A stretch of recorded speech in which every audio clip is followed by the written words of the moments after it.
This is part two of our lecture for week number 7. This is on hiring of staff. One of the things a pastor or a ministry leader should never delegate away is the hiring of staff members. This does not mean that you need to be involved in every step of the process, but no one should ever be hired until you have had a final say in the process. When I was pastoring in Salina, we had two church secretaries, actually a church secretary and an administrative assistant, and we lost both of them at the same time, and we needed to hire some more. And at the time, I had a retired insurance executive in the church, and he said to me, Pastor, let's put out the ad, let's look for people, and then let me do the initial interviews. Yes, Joel. Okay.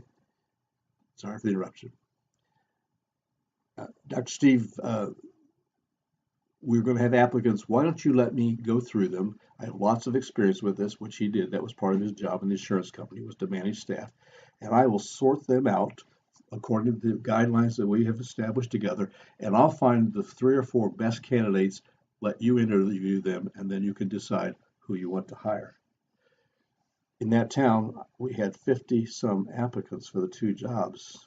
He took about 3 weeks sitting down, reading resumes, reading applications, and doing preliminary interviews with almost 30 of those 50 people, but I only needed to spend time with the last 3 that he recommended.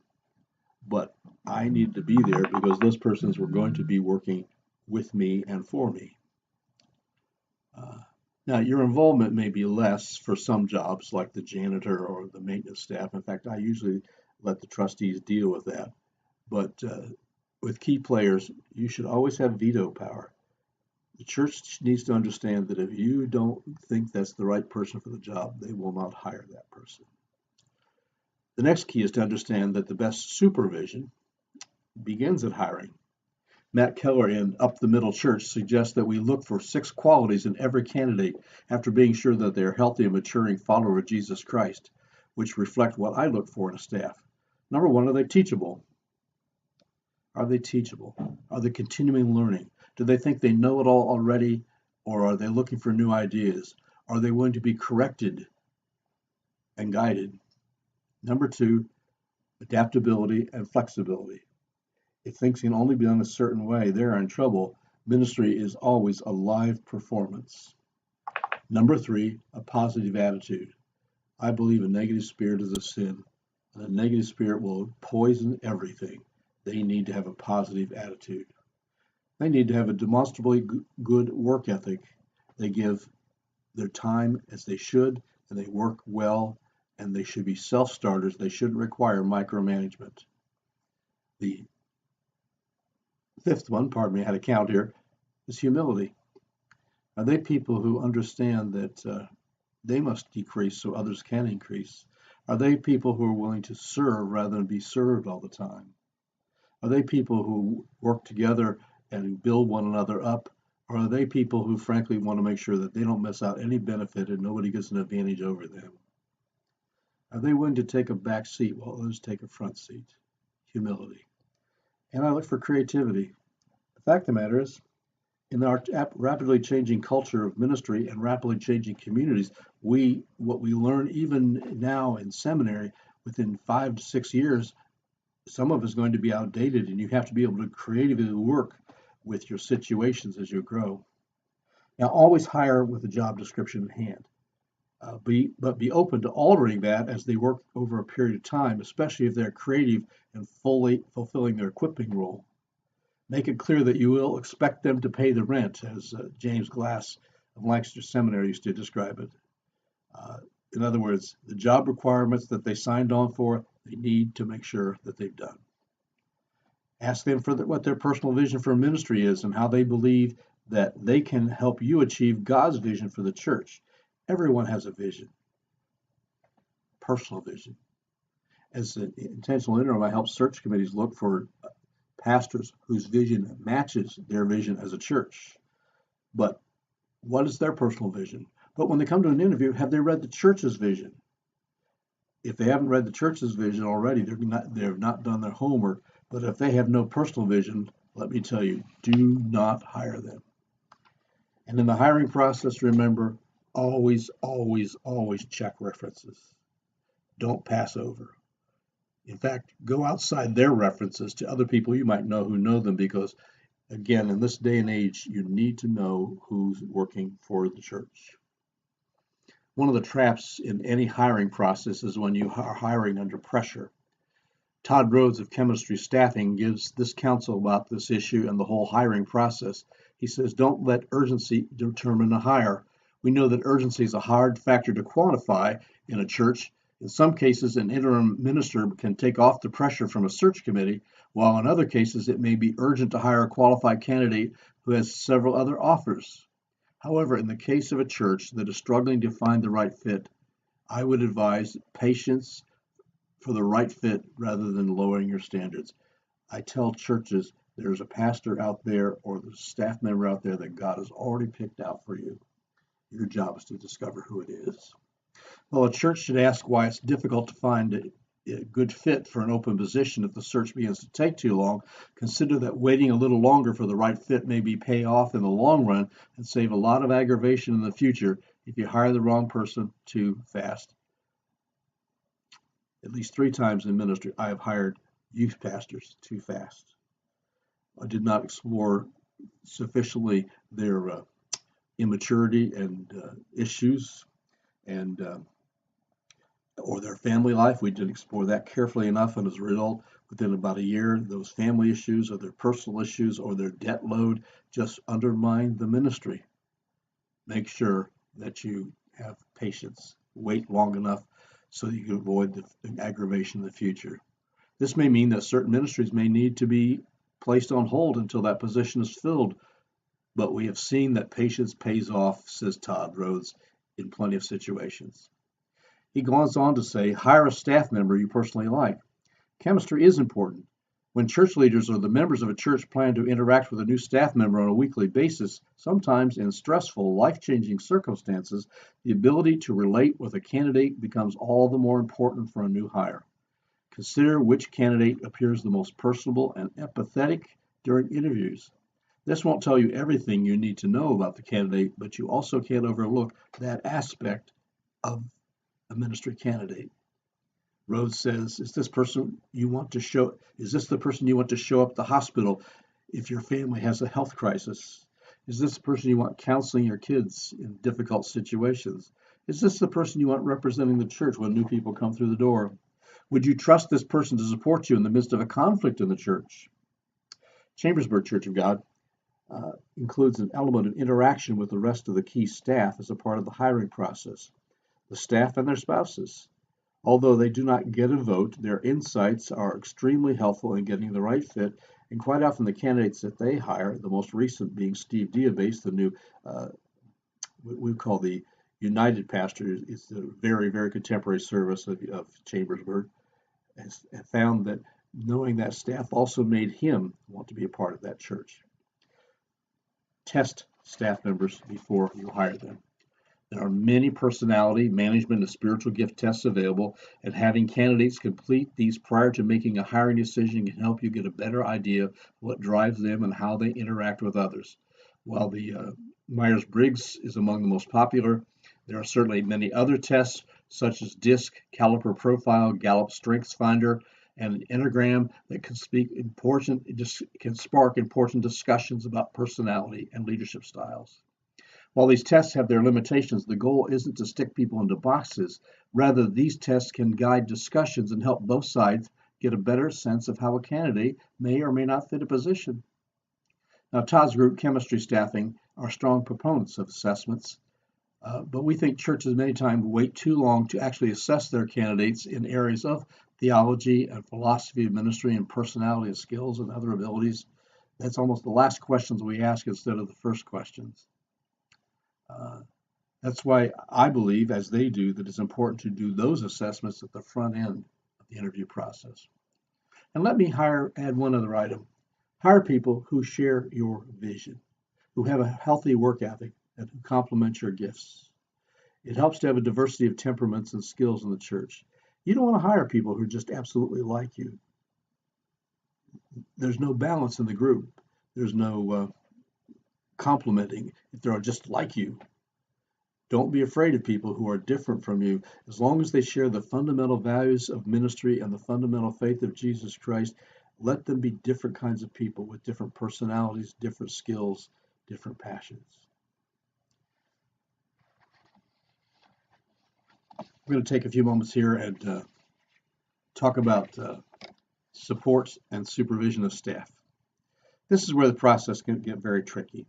No one likes to be micromanaged, and as a pastor, you have important things to do relative to your own role that are undermined if you're a micromanager.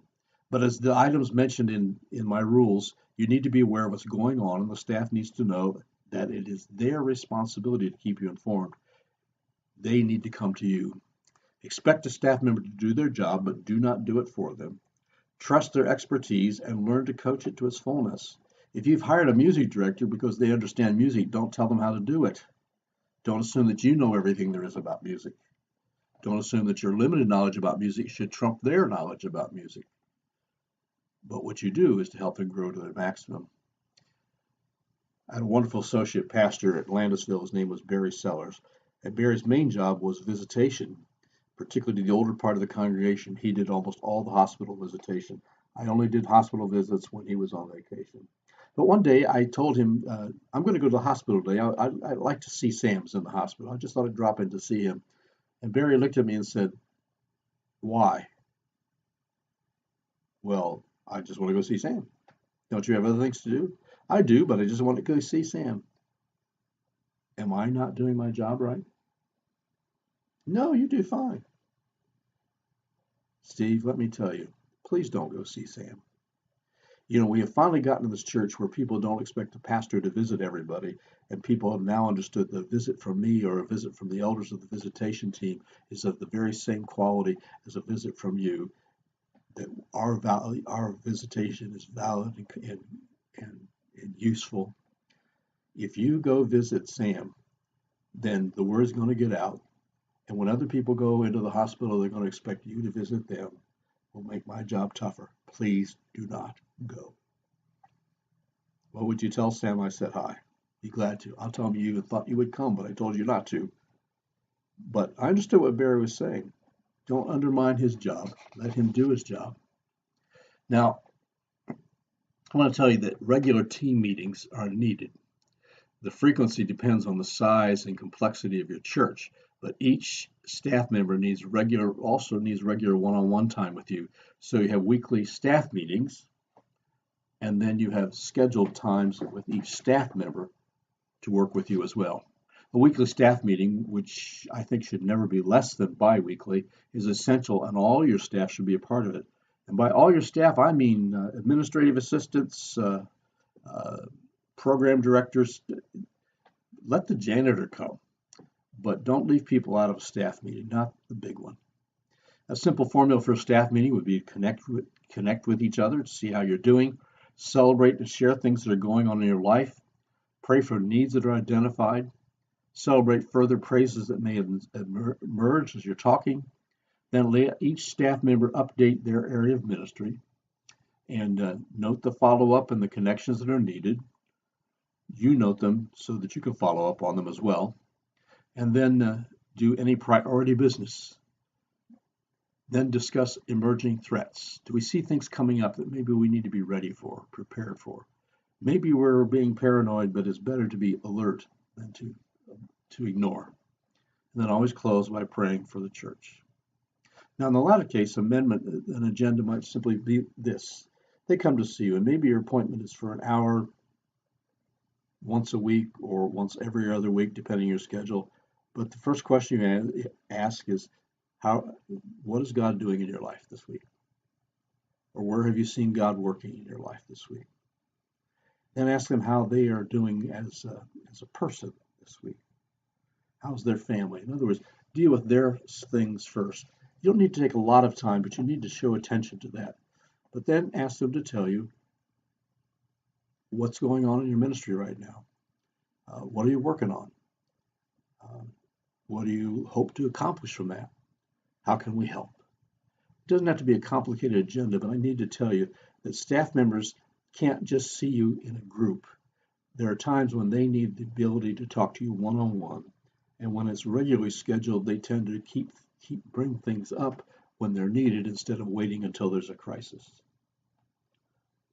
Now, there are times that you will need to correct a staff member, and I just want to say you always correct them in private. In fact, maybe that meeting is the time you correct them, but you praise them both publicly and privately. We want to work always from clearly stated goals and objectives, and they need to work from clearly stated goals and objectives, but they need to have had a major voice in developing those at the outset so that you're not imposing things upon them, or the church is not imposing things upon them. Again, use their expertise and gifts. The best supervisors are people who are encouragers and who communicate that we are concerned that they be successful in their job, and that we also are concerned with the quality of their family life and spiritual well-being as individuals. Now, you will note that I have combined the idea of supervision and support as one piece, and this is because supervision of a healthy staff member cannot be separate from appropriate support of that staff member as a person. So I want to say this about support. Take the point on their compensation. Insert yourself into the process with that HR committee or the trustees or whoever handles finances in the first place. You come thinking find out what the church resources are, but you need to come taking the point of making sure that they're properly compensated. But you also need to be an advocate for their budget needs, and you also need to be working to help see that they have enough money to do the job that they are called to do to accomplish God's vision. But then be the first line of accountability on their spending. Make sure that they have tools they need to be effective in ministry. It is very, very frustrating to not have the curriculum you need, or not to have the internet connection you need, or maybe not to have the cell phone that you need. Make sure the tools are there. Number 4, provide for proper training in their areas of ministry. I believe that it is a valuable investment for a church to send a staff member to at least one training event a year in their special area. There may be training events that you want to go to as a whole team. In fact, sometimes when they go to their area, you might want to go with them to better understand their job and better understand how to support them, but provide them training. I also think that from time to time you need to provide staff retreats for team building, where you just get apart, where the agenda basically is finding out how it is with one another's soul. And also plan family events, because those family events help build community. Our next lecture will be on staff evaluation, and that will complete our lectures for the week. So we'll be back to do that.